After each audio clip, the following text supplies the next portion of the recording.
squatting is bad for your knees, especially if you have knee osteoarthritis, right?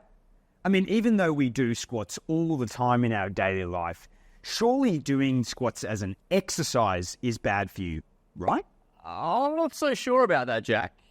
I think we need to tackle this question with a little more nuance. A lot of people 55 plus avoid squats because they get knee pain associated with their arthritis. They think that doing this exercise will wear away the cartilage in their knee joints. But could you be doing more harm by avoiding the squat? Firstly, let's have a look at how much you might squat on any given day. Getting in and out of a chair, maybe out of a car, or hopping up off the toilet.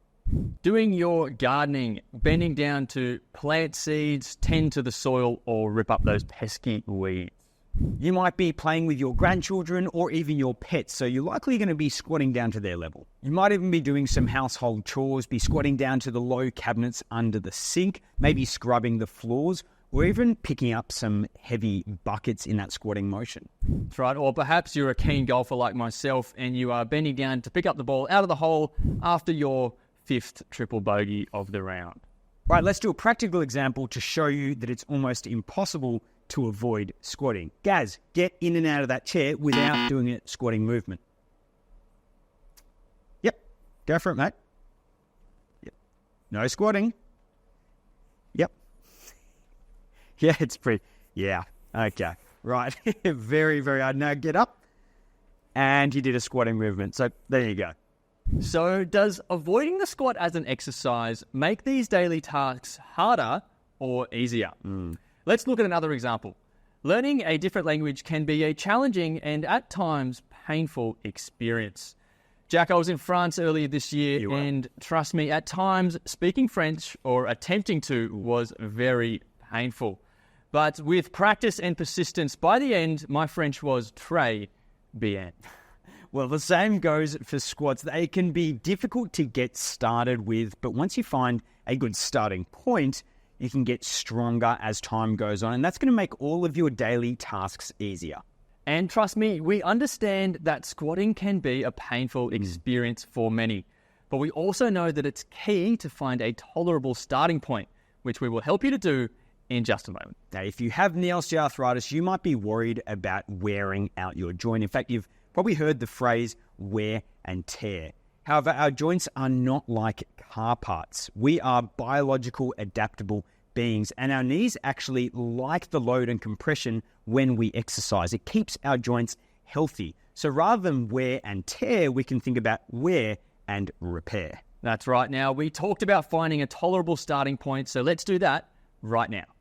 Okay, so we are going to take you through a range of squat exercise variations so that you can find one that is appropriately challenging but also tolerable. Yeah, and we're going to start from the easiest and then go all the way through to the hardest. Gaz, easiest is going to be a sit to stand. Can you show us what that looks like? Absolutely. So a sit to stand from a chair. I've made it easier again by putting some cushions on the chair, raising the height. Yep. Talk me through how to do a sit to stand here, Jay.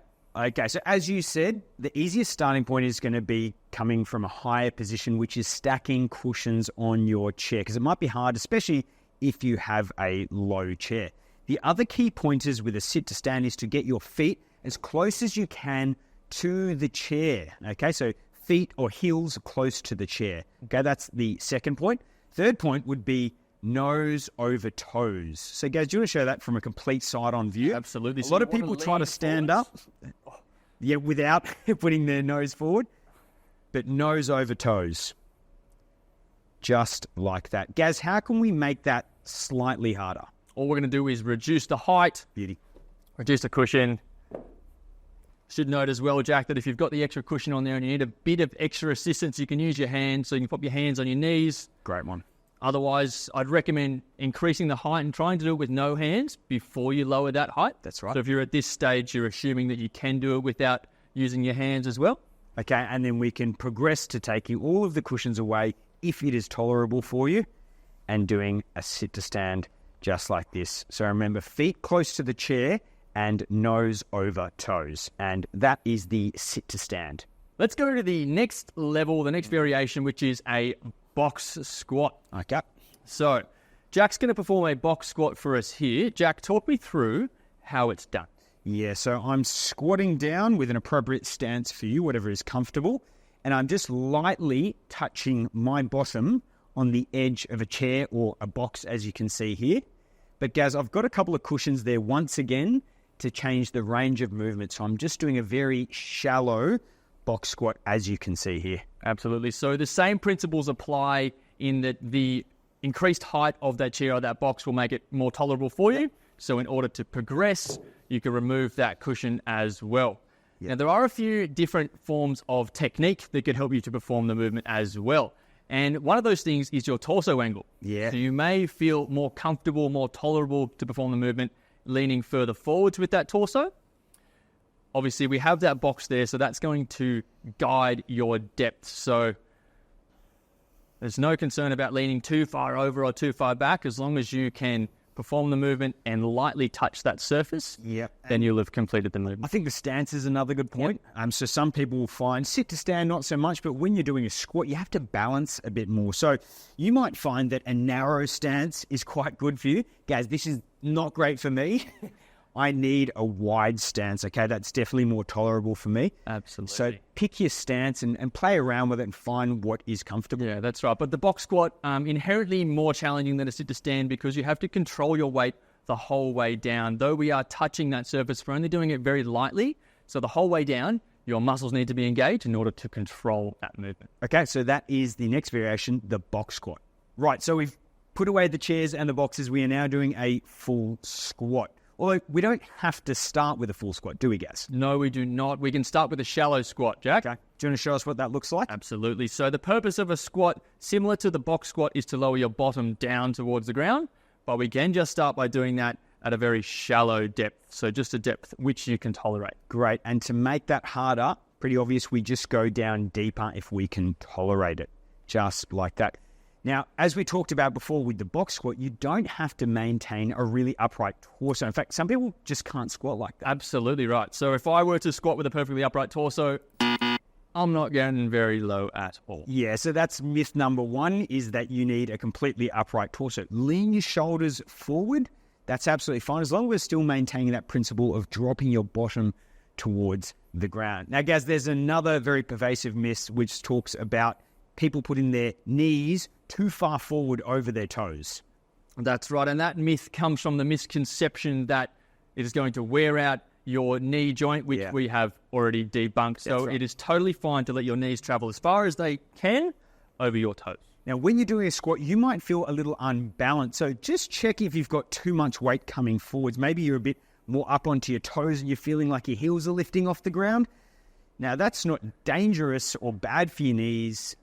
All we're trying to do there is make you more stable in your squat so you can handle more weight. That's right. And if that is the case, you might find that changing the angle of your toes, your toe in to toe out angle, can make you feel a bit more stable. That's right. Often find that flaring them out a little bit is one way to allow you to feel more stable and have your feet rather grounded. Yeah, for sure. And if your heels are coming up off the ground, just stick your heels into the ground and maybe stick your bottom back a little bit more to put more weight towards the back. So guys, we've changed the range of motion. We can get deeper and deeper. We've changed our foot stance, maybe our torso angle. We can also add weight to make it harder, and that's the most obvious thing. Betcha, because we are trying to find an appropriate challenge as well as a tolerable starting point. So any extra weight you have, backpack, I've got a dumbbell here, hold that on your chest. Great. And you can go through, hopefully, the full range of motion of what you are capable of. And as Gaz said, you could put a backpack on. Okay, lovely. So that is the squat. We've shown you all the variations there. So the main thing there is to find a tolerable starting point for you. That's right. And so if you can find a tolerable one of those exercise variations that you can perform 10 to 15 repetitions of, 3 sets twice a week, then you'll be on your way to building the strength in those knees and doing all of those daily tasks a little bit easier. Don't neglect your squats, because you cannot avoid them in your daily life. So, get started with a squat exercise variation which suits you right now. And if you like this video, you'll want to watch this next one.